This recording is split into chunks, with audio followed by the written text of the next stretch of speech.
Shalom, Shalom Bapak Ibu Jemaat Tuhan dimanapun Anda berada. Selamat hari Minggu, selamat Paskah. Tuhan Yesus memberkati. Kita akan memulaikan ibadah online kita pada hari ini. Mari kita siapkan hati kita, sama-sama kita datang kepada Tuhan, mengucap syukur atas semua anugerah Tuhan yang besar atas hidup setiap kita. Mari kita berdoa. Bapa, kami mengucap syukur Tuhan buat hari yang indah yang Tuhan percayakan bagi kami semua. Kami ada sebagaimana kami ada di tempat kami masing-masing. Kami masih terpisah Tuhan secara tempat, namun kami percaya roh kami satu untuk datang memuji, untuk datang menyembah Tuhan, untuk datang menaikkan syukur hanya kepada Tuhan. Berkati jalannya ibadah ini Tuhan, dari awal, pertengahan hingga akhirnya. Nama Tuhan saja yang dipuji, nama Tuhan saja yang dipermuliakan. Terima kasih Bapa, kami mengucap syukur kepada Tuhan. Terima kasih Allah Roh Kudus, Engkau terlalu baik bagi kami. Engkau napas dalam kehidupan kami. Engkau yang kami percayai, Engkau yang kami puji, Engkau yang kami sanjung Tuhan. Darah-Mu tercurah di kayu salib demi kami, menebus kami Tuhan. Kami bersyukur Bapa yang baik.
menyembah Tuhan. Dengan segala keterbatasan kondisi yang ada, kami tetap percaya Engkau berkuasa atas hidup kami. Engkau ada dalam kami Tuhan. Terima kasih Bapa. Kami rindu mendengarkan kebenaran firman-Mu. Berbicara bagi setiap kami Tuhan. Sampaikan isi hati-Mu, sampaikan pesan-Mu bagi jemaat-Mu Tuhan. Terima kasih Roh Kudus. Mari kita siapkan hati kita untuk kita mendengarkan firman Tuhan. Kita angkat satu pujian, kasih yang terindah. Kasih yang terindah,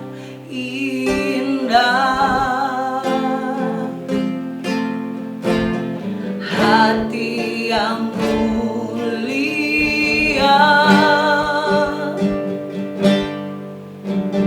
hanya ku temukan di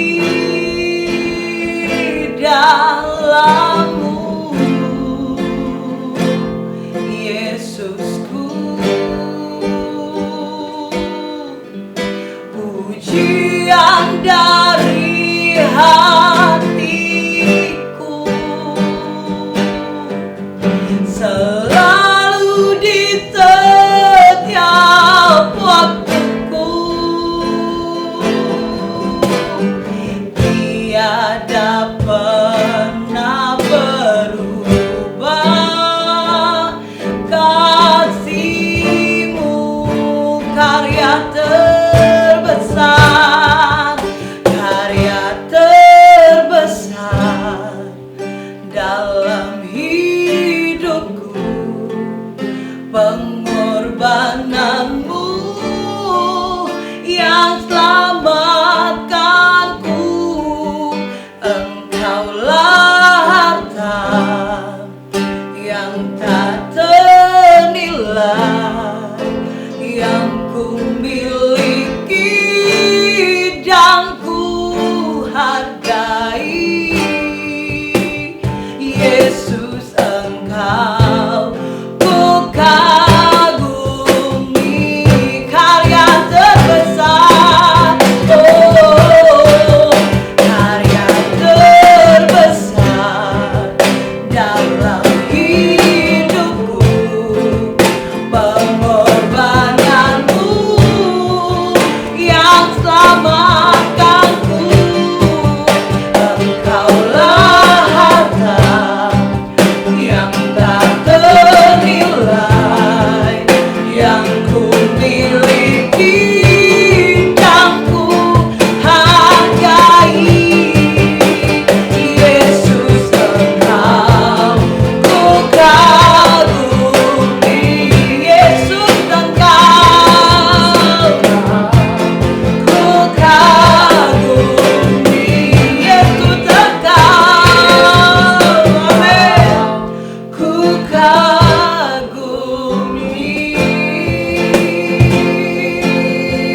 Haleluya. Engkau yang kami kagumi di tempat maha tinggi Tuhan. Engkau Raja, Engkau Tuhan yang ajaib, heran dan besar. Terima kasih Tuhan buat kasih setia-Mu. Terima kasih Tuhan buat anugerah-anugerah-Mu. Terima kasih buat kepercayaan-kepercayaan-Mu yang hebat atas kami Tuhan. Terima kasih, kami memuji Engkau di tempat maha tinggi. Dan kami bersyukur Tuhan, Engkau terlalu baik bagi kami. Dan tiba saat kami rindu mendengarkan kebenaran firman-Mu. Berbicara atas kami ya Tuhan. Sampaikan pesan Tuhan bagi setiap kami jemaat-Mu dimanapun berada. Pakai hamba-Mu yang akan menyampaikan kebenaran firman-Mu. Urapi secara khusus Tuhan. Dalam nama Yesus, biar kemuliaan-Mu yang nampak. Dan biar nama Tuhan saja yang dipuji, nama Tuhan yang dipermuliakan. Setiap kita yang siap untuk mendengarkan kebenaran firman Tuhan, mari bersama katakan amin.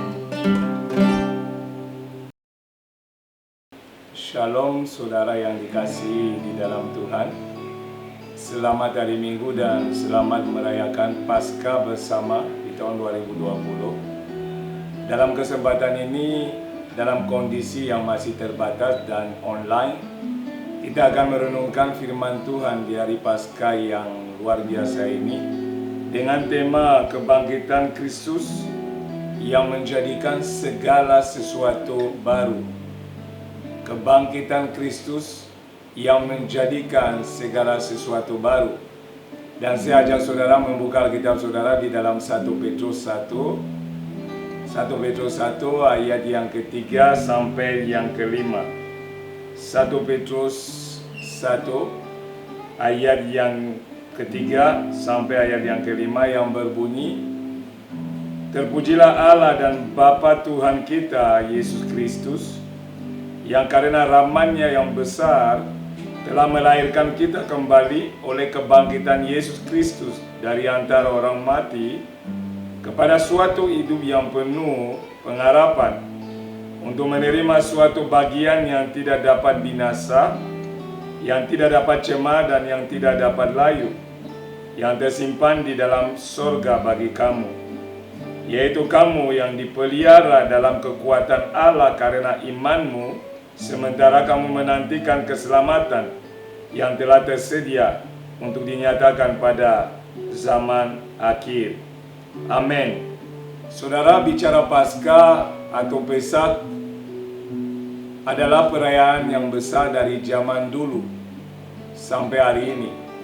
Paskah memiliki pengertian melewati maut, dan dalam berhubungan dengan Perjanjian Lama, khususnya untuk orang Israel, Paskah memperingati keluarnya bangsa Israel dari perbudakan di tanah Mesir untuk menuju kepada tanah perjanjian, di mana mereka lolos dari kematian setiap anak sulung di tanah Mesir.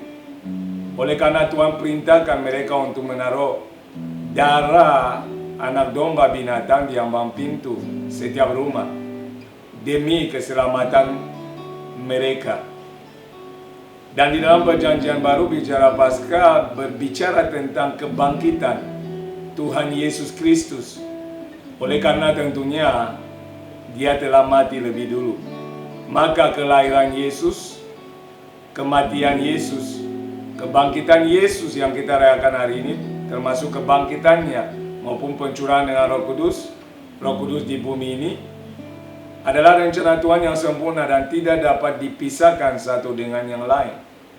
Oleh karena itu, pada kesempatan ini, di tahun 2020, dalam kondisi yang tidak menentu oleh karena virus corona, kondisi yang mengancam, apa yang menjadi pesan Tuhan buat kita hari ini, ada beberapa poin yang saya akan sampaikan.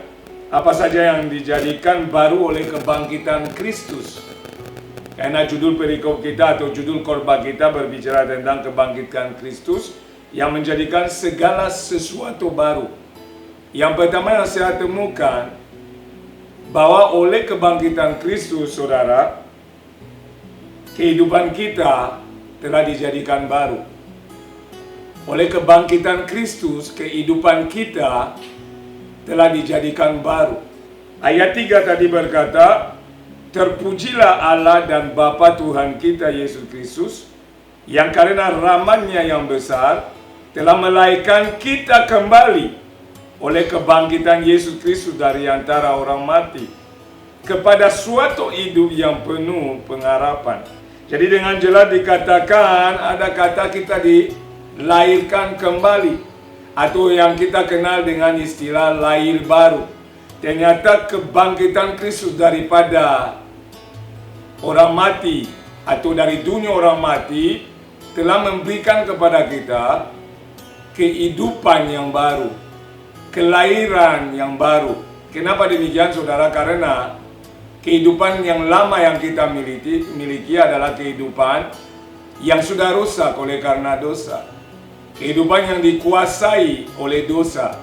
Sehingga melalui kematian Yesus untuk menebus kita, di mana darahnya telah dicurahkan sebagai korban anak domba Allah, menggantikan kita yang seharusnya mati, kita dianugerahkan kelahiran kembali, kehidupan yang baru, kehidupan yang sesuai dengan rencana Tuhan semula. Oleh karena itu, saudara, kita perlu memahami bahwa di dalam 2 Korintus 5 ayat 17, Alkitab mencatat hal yang sama. Bahwa barang siapa ada di dalam Kristus, dia adalah ciptaan baru.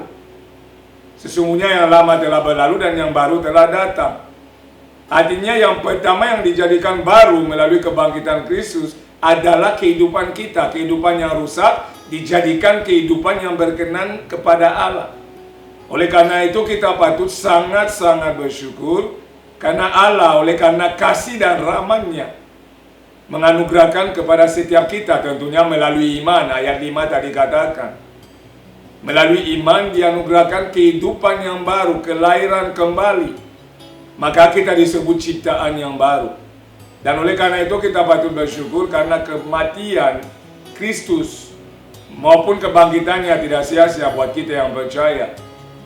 Dan kita ada dalam rencana Allah yang mulia dalam kondisi apapun yang adil saat ini. Ini yang pertama, saudara. Jadi hidup kita adalah kehidupan yang baru di dalam Kristus Yesus oleh karena kasih dan rahmat yang diberikan oleh Tuhan. Yang kedua yang dapat kita pelajari, apa saja yang dijadikan baru melalui kebangkitan Kristus. Yang kedua, oleh kebangkitan Yesus Kristus, pengharapan kita dijadikan baru. Saya mengulangi, pengharapan kita dijadikan baru. Kita coba melihat ayat 3 sampai 5 yang berbunyi, terpujilah Allah dan Bapa Tuhan kita Yesus Kristus yang karena rahmat-Nya yang besar telah melahirkan kita kembali oleh kebangkitan Yesus Kristus dari antara orang mati. Perhatikan baik-baik, kepada suatu hidup yang penuh pengharapan. Jadi pengharapan kita pun dijadikan baru. Kenapa? Sebelum kematian Yesus, sebelum kebangkitan Yesus, manusia tidak punya harapan apapun. Manusia tidak dapat keluar daripada kuasa dosa. Manusia tidak dapat memiliki masa depan yang punya harapan. Kenapa? Hukuman dari dosa adalah kematian yang kekal. Oleh karena itu, saudara, ketika Yesus datang di dunia, lahir, hidup di dunia, menjadi manusia seperti kita, Dia menyerahkan tubuhnya untuk disalibkan, nyawanya Dia berikan menggantikan kita.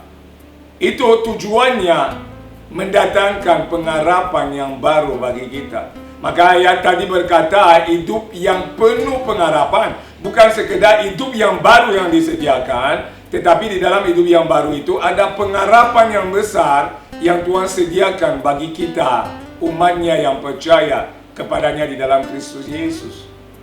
Maka saudara, ayat 4 melanjutkan, untuk menerima suatu bagian yang tidak dapat binasa, yang tidak dapat cemar, dan yang tidak dapat layu, yang tersimpan di sorga bagi kita.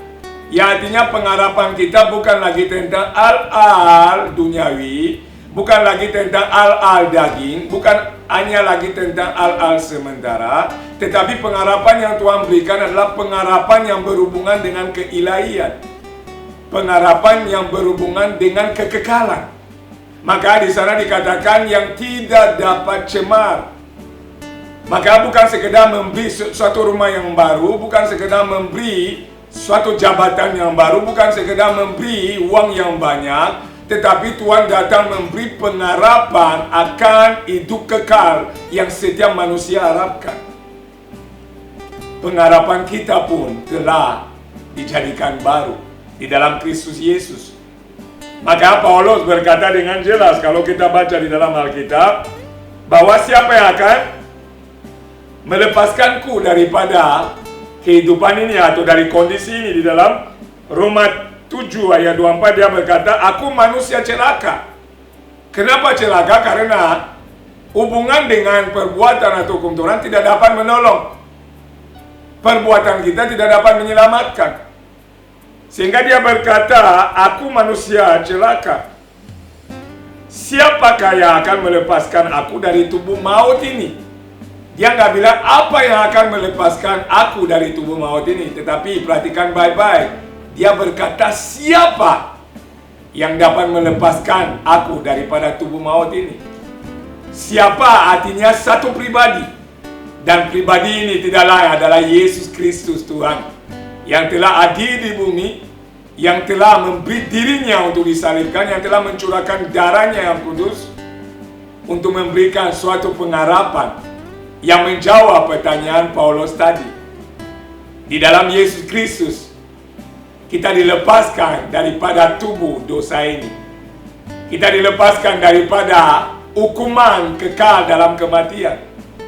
Sehingga pengharapan kita menjadi baru terhadap hal-hal yang menyangkut kekekalan saudara.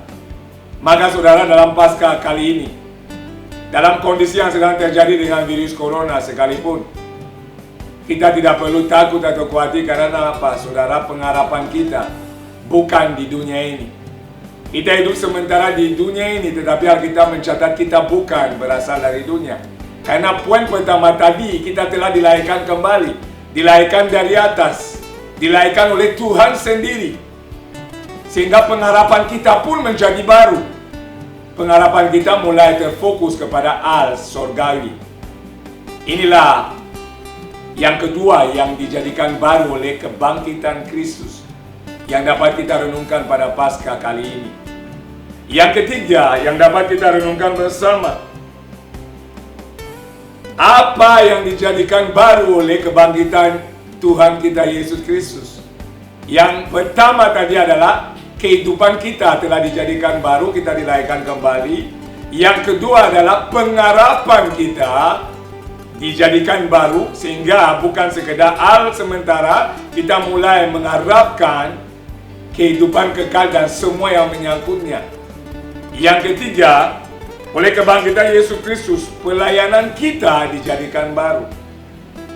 Saya mengulangi, oleh kebangkitan Tuhan Yesus Kristus, pelayanan kita dijadikan baru. Maka kita coba buka di dalam 2 Korintus 5 ayat 15 sampai 16. 2 Korintus 5 ayat 15 sampai 16 yang berbunyi, dan Kristus telah mati untuk semua orang, supaya mereka yang hidup tidak lagi hidup untuk dirinya sendiri, tetapi untuk Dia yang telah mati dan telah dibangkitkan untuk mereka. Sebab itu kami tidak lagi menilai seorang juga menurut ukuran manusia. Dan jika kami pernah menilai Kristus menurut ukuran manusia, sekarang kami tidak lagi menilai Dia demikian. Jadi saudara, dengan jelas dikatakan bahwa Tuhan itu melalui kematiannya telah memberi yang namanya kehidupan buat kita. Tetapi tujuannya menurut ayat tadi bukan lagi untuk hidup untuk kepentingan diri sendiri, bukan lagi untuk hidup untuk rencana kita sendiri, bukan lagi untuk hidup dalam ego manusiawi kita, tetapi mulai hidup bagi Tuhan dan dengan cara melayani sesama. Artinya dengan sederhana mulai memikirkan orang lain, mulai memikirkan pelayanan Tuhan, mulai memikirkan tetangga, mulai memikirkan orang yang jauh, mulai memikirkan orang yang tidak mengenal Tuhan. Ego kita dimatikan. Artinya apa saudara? Pelayanan kita akan fokus benar-benar kepada apa yang Tuhan pikirkan dan apa yang Tuhan kehendaki. Makanya saudara, di sini kita dapat melihat bahwa tidak memikirkan diri sendiri, karena Yesus sendiri tidak memikirkan dirinya. Kalau Tuhan Yesus mau memikirkan dirinya, Dia tidak datang di bumi ini. Kenapa? Dia adalah Allah yang duduk di tahta yang Maha Kudus, dan tidak dapat Dia memandang dosa. Tapi karena tidak memikirkan dirinya, Tuhan Yesus mau datang buat kita orang berdosa di dunia ini. Karena Dia tidak memikirkan dirinya, Dia mau memberi diri disalibkan, menyerahkan nyawanya untuk menggantikan kita. Dia dihina, difitnah, Dia bisa saja berkata, tidak perlu, tidak jadi, saya mati buat manusia untuk menebus mereka. Tetapi Yesus melakukan apa yang harus dilakukan, karena fokusnya bukan tentang dirinya, tetapi tentang saudara dan saya. Fokusnya adalah supaya saudara dan saya mengalami keselamatan, supaya saudara dan saya terbebas daripada hukuman maut, supaya saudara dan saya tidak lagi ada di bawah kuasa dosa. Dia tidak memikirkan diri sendiri. Maka ayat tadi di 2 Korintus 5 ayat 15 berkata, kita tidak memikirkan lagi diri kita. Kematiannya adalah supaya saudara mulai memikirkan orang lain. Supaya saudara saya mulai memikirkan pelayanan, memikirkan bangsa, memikirkan orang di sekitar kita. Dan itu bicara pelayanan, karena pelayanan tidak terbatas di dalam gedung gereja. Maka Kolose 3 ayat 23 berkata, apapun juga yang kamu perbuat, perbuat dengan segenap hatimu seperti untuk Tuhan dan bukan untuk manusia. Artinya di kantor saudara sedang melayani kalau saudara bekerja untuk Tuhan. Di rumah saudara melayani ketika masak untuk suami, itu istri. Melayani anak, itu adalah pelayanan. Ketika saudara berlaku sesuai aturan negara, saudara sedang melayani pemerintah. Pemerintah pun perlu dilayani. Dan Tuhan Yesus berkata, dia datang untuk melayani dan bukan untuk dilayani. Kita sebagai orang percaya yang mengerti makna daripada kematian kebangkitan Kristus, tidak akan tuntut orang lain melayani kita atau menyenangkan kita. Kita akan justru rindu melayani orang lain. Karena itulah makna dibalik kebangkitan dan karya Kristus yang besar. Maka saudara, itu makna Paskah yang saya bisa sharingkan pada Minggu Paskah tahun ini. Dan saya mengharapkan dengan sungguh saudara dan saya dapat memahami secara utuh makna daripada kematian dan kebangkitan Kristus, sehingga tidak sia-sia korban Kristus itu. Tidak sia-sia apa yang dikerjakannya. Jangan sia-siakan apa yang dilakukan oleh Tuhan kita. Maka melalui Paskah ini, yang pertama saya ulangi, kita perlu mengingat bahwa ada 3 hal yang dijadikan baru melalui ayat-ayat yang kita renungkan tadi. Yang pertama, hidup kita telah dijadikan baru oleh kematian dan kebangkitan Kristus. Kita telah dilahirkan kembali. Kita punya hidup yang berbeda dengan hidup yang lama. Makanya Korintus tadi berkata bahwa kita adalah ciptaan yang baru. Yang lama sudah berlalu, sesungguhnya yang baru telah datang.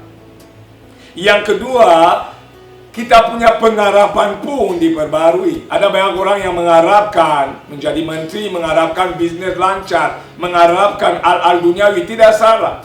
Tetapi dengan kematian dan kebangkitan Kristus, pengharapan kita sungguh-sungguh diarahkan, dialihkan kepada perkara sorga, di mana janji Tuhan itu berada.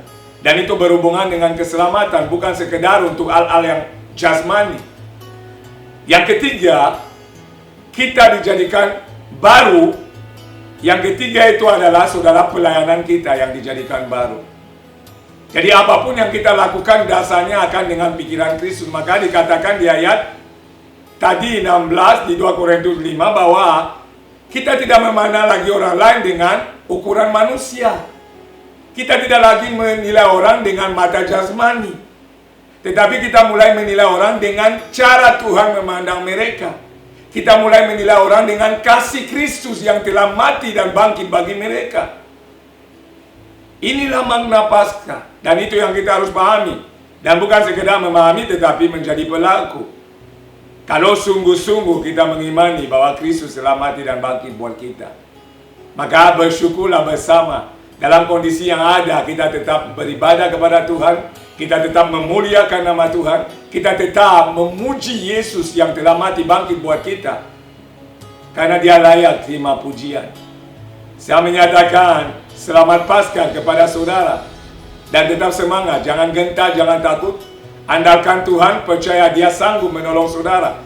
Karena kalau dia memberi nyawanya buat saudara dan saya, apa yang tidak dapat Tuhan beri buat saudara? Kesembuhan terhadap virus corona dia sanggup melakukan. Maka tetaplah percaya kepada Tuhan. Dan Tuhan Yesus memberkati. Shalom.